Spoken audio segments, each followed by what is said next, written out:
মাননীয় স্পিকার ছাড়া আমি একজন বীর মুক্তিযোদ্ধা। আপনার কাছে আপনার মাধ্যমে আমার এই চিফ হুইপের আমাদের হুইপের কাছে আমি সময় বৃদ্ধি চাচ্ছি। ইনশাল্লাহ রাজাকারের কথা বলতে পারবো যদি সময় দেন।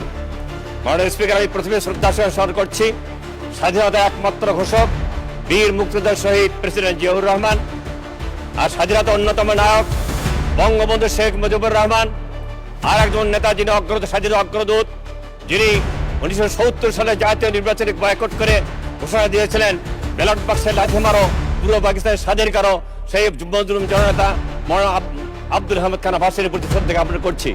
আরও শ্রদ্ধা জ্ঞাপন করছি আমার সহযোদ্ধা যারা পাকিস্তান হানাদার বাহিনীর গুলিতে সাম্রাজ্যিক যুদ্ধে যারা শাহাদত বরণ করেছে, আমাদের সাগাদার মুক্তিনগর এবং রামনগরে তাদের আত্মার মাগফিরাত কামনা করছি।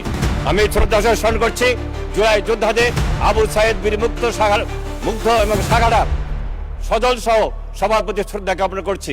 আরও শ্রদ্ধা জ্ঞাপন করছি যিনি বাংলাদেশের মাটিতে ইসলামী শিক্ষা এবং ইসলামী রাষ্ট্র কোরআন সন্ন্যাসীদের মানবিক কল্যাণ রাষ্ট্র সংগ্রাম করতে গিয়ে জীবন দিয়েছে, শাহাদত বরণ করেছে প্রথম শহীদ আব্দুল মালেক, কেয়ারটেকার সরকার উপকার, ভাষা নায়ক প্রফেসর গোলাম আজম, আমাদের সাবেক শিল্পপতি মতিউর রহমান নেজামি, আলী আহসান মুজাহিদ, মিল কাসেম আলী, আব্দুল কাদের মোল্লা, আল্লামা হাজির সাদি এবং কামরুজ্জামান ভাই সহ সকল শহীদদের আত্মার মাগফিরাত কামনা করছি। সম্মানিত স্পিকার, আমার নির্বাচনী আসন সাগারা ফুলছড়ি একটা নদী ভাঙন এলাকা। ফুলছড়ি এলাকার 4-5টি ইউনিয়ন নদী যমুনা নদীর মধ্যে রয়েছে। কাজে এই নদীর মধ্যে শাসনের জন্য ইতিমধ্যে ডান তীরে নদী শাসনের কাজ চলছে, ডিসেম্বরের মধ্যে শেষ হওয়ার কথা, কিন্তু হলায় হারা থেকে শুরু করে কাতলামারি পর্যন্ত এখনো সেটা উদ্যোগ নেওয়া হয়নি। কাছে স্কুল রয়েছে, কয়েক গজ পরে একটি স্কুল রয়েছে, বাড়িঘর রয়েছে। কাজে আমার দাবি অবিলম্বে ওই এলাকায় জিও ব্যাগ দেওয়া হলে নদী শাসনের ব্যবস্থা করতে হবে। এবং আমার এলাকায় প্রাণের দাবি প্রথম দ্বিতীয় যমুনা ব্রিজ ফুলছড়ি ঘাট থেকে শুরু করে বাজারবাদ দ্বিতীয় যমুনা ব্রিজ করতে হবে।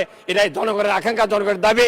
যদিও এই যমুনা ব্রিজ হলে আমাদের মাননীয় প্রধানমন্ত্রী যে উত্তরবঙ্গের সমতা উন্নয়ন এবং শিল্প নির্মাণ এটাও ত্বরান্বিত হবে, এলাকার কৃষিদের কৃষি পণ্য বহন করা যাবে এবং আমাদের এলাকার উন্নতি হবে। এবং বোনারপাড়ায় আমাদের রেলওয়ে জংশন আবার চালু হবে, রেলওয়ে হাসপাতাল চালু হবে, রেলওয়ে লোকসেট চালু হবে। এই জন্য যমুনা ব্রিজের দাবি করছি, নদী শাসনের দাবি করছি। এবং আরেকটা দাবি করছি যে আমাদের গজারিয়ার, আমাদের ফুলছড়ি উপজেলার গজারিয়া ইউনিয়নে একটি সাব রেজিস্ট্রার অফিস ছিল, সেটা বর্তমানে ট্রান্সফার করা হচ্ছে। কিন্তু এলাকার জনগণের দাবি অবশ্যই গজারিয়াতে অবশ্যই একটা সাব রেজিস্ট্রার অফিস থাকতে হবে। এটি ইতিমধ্যে আমি 1-1.5 ঘন্টা পূর্বেই মাননীয় প্রধানমন্ত্রীর সাথে কথা বলেছি। তিনি বলেছেন আগামী মাসের প্রথম সপ্তাহে এবারে বিবেচনা করবে ইনশাল্লাহ। মাননীয় স্পিকার, আমরা দেখছি যে আমাদের সাগাটার হাসপাতাল 154 জন স্টাফের মধ্যে 54 জন স্টাফ মানে এখনো পদায়ন করা হয়নি, এখনো নিয়োগ দেওয়া হয়নি। সেখানে একজন নৈশ প্রহরী নাই, সেখানে ক্লিনার নাই এবং 30 সদস্য বিশিষ্ট হাসপাতাল, সেখানে 50 সদস্য করা হয়েছে। তারপর তার জনসংখ্যা সেখানে জনবল দেওয়া হয়, কিন্তু অবিলম্বে সেখানে জনবল দিতে হবে। এবং ফুলছড়ির আপনার উদয়খালী স্বাস্থ্য কেন্দ্র অবশ্যই সেখানে জরাজীর্ণ অবস্থা রয়েছে, সেখানেও জনবল দিতে হবে।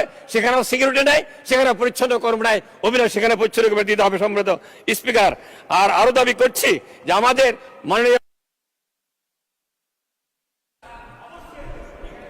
মাননীয় সদস্য, আপনাকে 1 মিনিটে ক্লোজ করে কনক্লুড করে 2 মিনিট।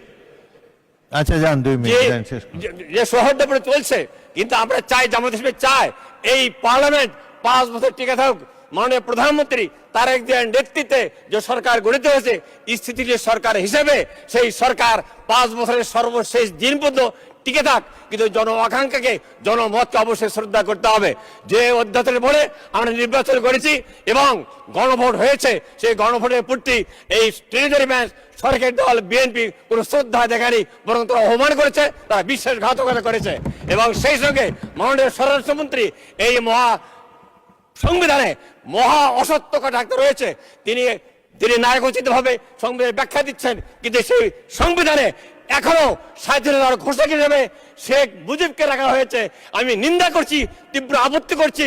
স্বাধীনতার ঘোষক শহীদ প্রেসিডেন্ট জিয়াউর রহমান, কিন্তু এখন পর্যন্ত কেন সংসদে সে লিপিবদ্ধ করা হলো না?